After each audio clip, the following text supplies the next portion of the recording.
know anybody who's blind? Yep. Yeah? And have you ever thought about what it might be like to be blind? I don't know whether anyone's seen the programme on telly for last month, I think, called Scared of the Dark, where they put some celebrities in the dark, and it absolutely dark, pitch black, for 8 days, and they're living in the dark. Darren recommended it to me. If you're all right with swearing, it's a good one to watch, but there is a fair amount of swearing in it. But they set various challenges and things. But I found one of the most fascinating things watching it is when they're eating, and they're trying to find their food with their hands, and then eat it. They're looking all over the place. And whereas when we would eat, you'd be kind of focusing on either what you're eating or talking to somebody. But they're looking around, and it's like they're trying to hear something, or they're trying to get clues about what's going on. And it's quite fascinating watching it. Obviously, they're not blind, but one of the people in there with them is. And that's quite fascinating. So he is getting around much better. He's going and getting stuff out the pantry when they say, oh, there's a delivery in the pantry. He's going to the pantry, he's getting the stuff out, he's helping them. He's guiding them around. And then they did a challenge yesterday, and the blind guy, I can't remember his name, Chris something, but him and Chris Eubank were paired together. And they both got time in the light room as a reward. And they went into the light room, and all of a sudden, the blind man needed all the help from Chris Eubank to say, oh yes, there's a little fence on the floor here, you've got to step over this. And it was a real change around. Whereas when they'd been in together, the blind man was helping them, and he was really pleased. He said he's never the one that helps, and he really liked being the one that helped. And it's a fascinating programme, to be honest, seeing how people are coping. I'm not signing up for it. When I worked at the police, I had a colleague who was blind, and I didn't know her very well, but it was back in probably early 2000s, and now your phone will talk to you all the time and tell you everything if you wanted to. Then it was clever software on the computer that spoke to her. She had to wear headphones, and she had to listen to the reports. So we were going into a meeting, we were going to be discussing these reports, and she listened to them. And then she'd go into the meeting, and she'd remember the whole lot. The rest of us, who could see and had still read the reports, were looking through the pages to see, I can't remember this bit, she was fascinating. But her husband was also blind, and they had 4 children. And I was just blown away by this, and how could they manage to bring up children? My kids left toys on the floor all the time. I spent my life picking them up. If I was blind and the child had left toys on the floor, would you be falling over them? Would you not give them toys? I really wanted to know her better, to ask more questions, because I was genuinely fascinated about it. And then we've been watching MasterChef recently. It's an old series of Celebrity MasterChef. I can't watch the posh MasterChef. They make too complicated dinners. But the celebrity one's not too bad. But Amar Latif, he's a travel presenter who's blind. He's on it. And it's fascinating. He's having to cook the same as everyone else is. So it's like, cook us a meal, go and get your ingredients. And he's got a sighted person with him to set the oven and things like that if he doesn't know that oven, he would find quite tricky. But he's still making amazing meals. He's listening to the cooking in the oven, in the pan, to see how cooked he thinks it is, and he's touching. And it's just the things that he can do. He had to then work in a posh restaurant, and they were telling him, right, you've got to plate it up. You know, when you have to get the presentation all poncy and posh. He had to do that, and they were showing him how to do it with his hands, and put this ring here and put this in it, and he was coming up with dishes that are presented way better than what I present, and it was absolutely amazing. But he said it was one of these worlds that he never thought that he would be able to go into, and he was so pleased that he'd been able to enter this world of cooking. So, on your images quiz, what do you think number 1 was? Audible liquid level indicator. Have you been on Google? No. Amazon 21.99.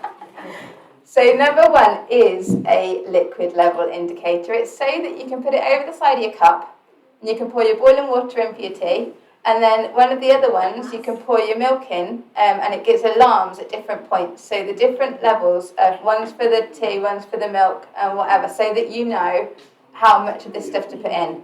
Because if you can't see what you're doing, you don't want to have your finger in there to let you know when you get to the top, because it's boiling hot. So I thought that was quite clever. What do we think number 2 is?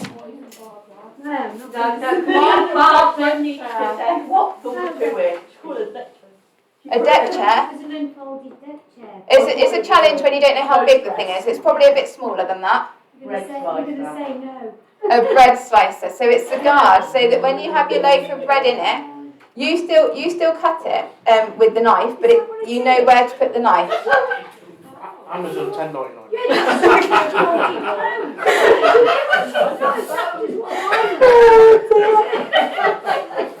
Okay, what do we think number 3 is? And we had some really ingenious suggestions when you guys were talking about what number 3 could have been.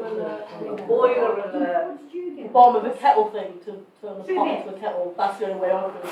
Okay, so it goes in your pan of water. Metal boil preventer, milk boiling control dish, steel £15.43 Amazon. I think you should be an advert for Amazon, Daniel. No, you can use it for water and obviously apparently milk as well, but it will go off when it starts to boil. So if you're boiling your water in a pan and your pasta or whatever, it will tell you when it's boiling. Okay, and without Daniel's input, what do we think number 4 is? Talking can. A talking can. So when you've bought your beans and you've bought your soap and you've bought, cat food, how do you know which tin is which? And so you talk to the little thing, you record on it, and then you put it on top of that tin. And then when you go back to it later, you can press the button and it will tell you what it is. And that... I thought it was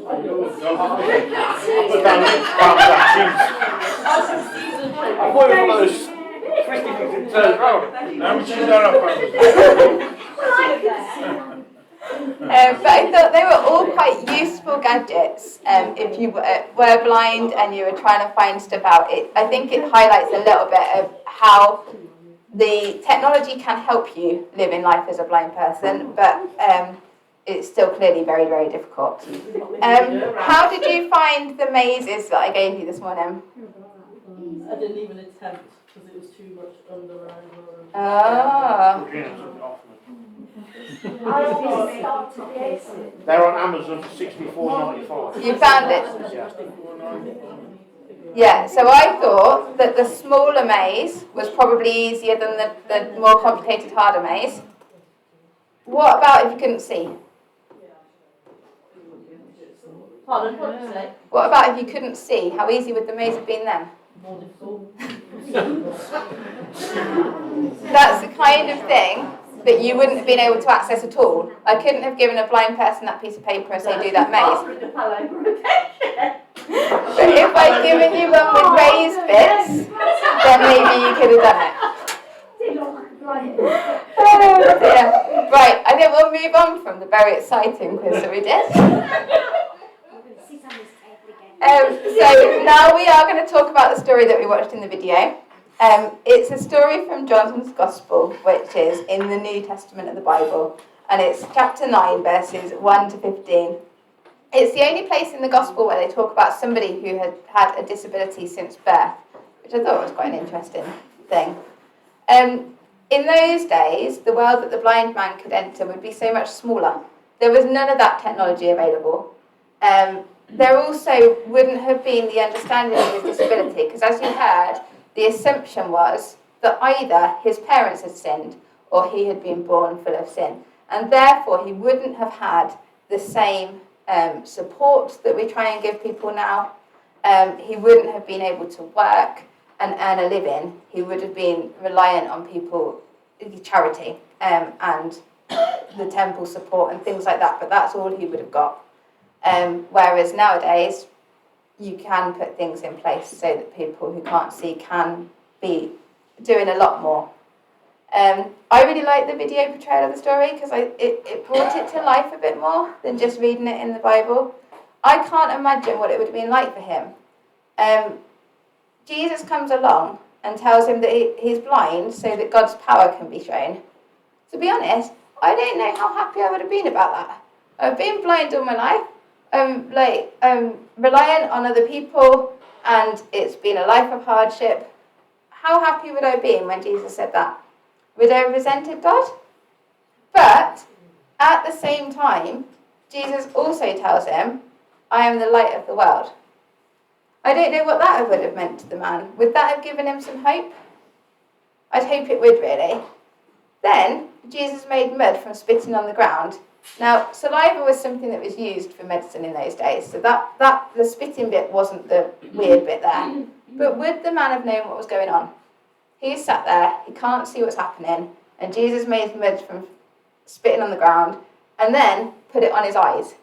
Just like, that would have been quite weird. And then he just says to him, go and wash. Like, okay, I've got to go to a pool. If you can heal me, maybe you could just do it here and now. But instead you want me to go to a pool. So then you see the guy, I mean, I don't know where it was in relation to where the man was sitting, but he's got to get from where he was sitting to the pool, which is not an easy challenge, it's not an easy activity to do. Would he have believed that Jesus was healing him, and by washing in the pool he'd be able to see?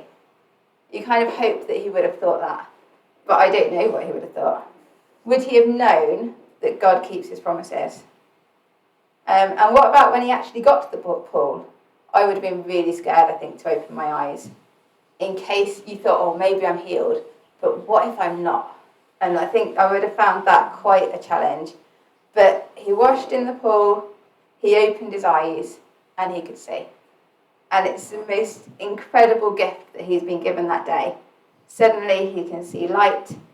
And I don't know what he would have thought then about Jesus being the light of the world. Would that given him a different meaning of that? Would he have thought more? And I think when we read the story, we focus on the man being able to see.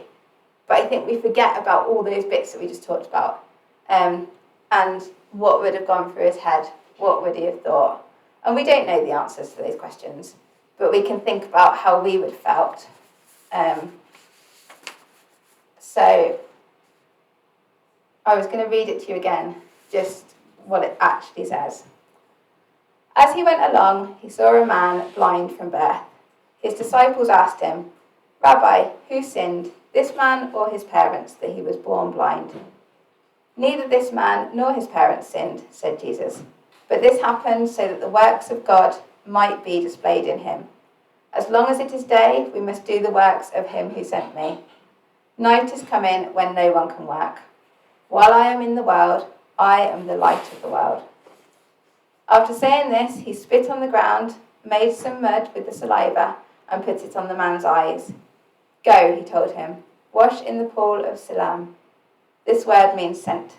So the man went and washed, and came home seeing. His neighbours and those who had formerly seen him begging asked, Isn't this the same man who used to sit and beg? And some claimed that he was. Others said no, he just looks like him. But he himself insisted, I am the man. How then are your eyes opened? They asked. He replied, The man they call Jesus made some mud and put it on my eyes. He told me to go to Siloam and wash. So I went and washed, and then I could see. Where is this man? They asked him. I don't know, he said. They brought the Pharisees to the man who had been blind.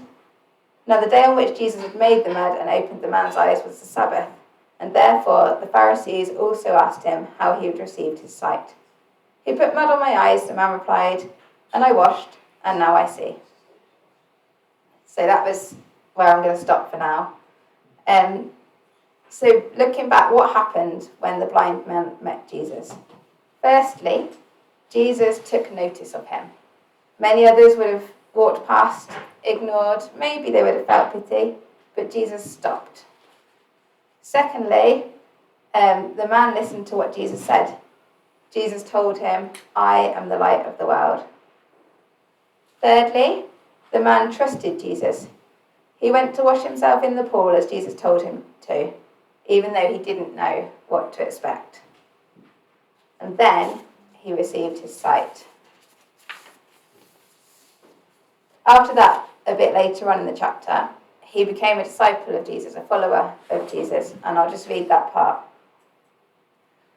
Jesus heard that they'd thrown him out, and when they found him, he said, "Do you believe in the Son of Man?"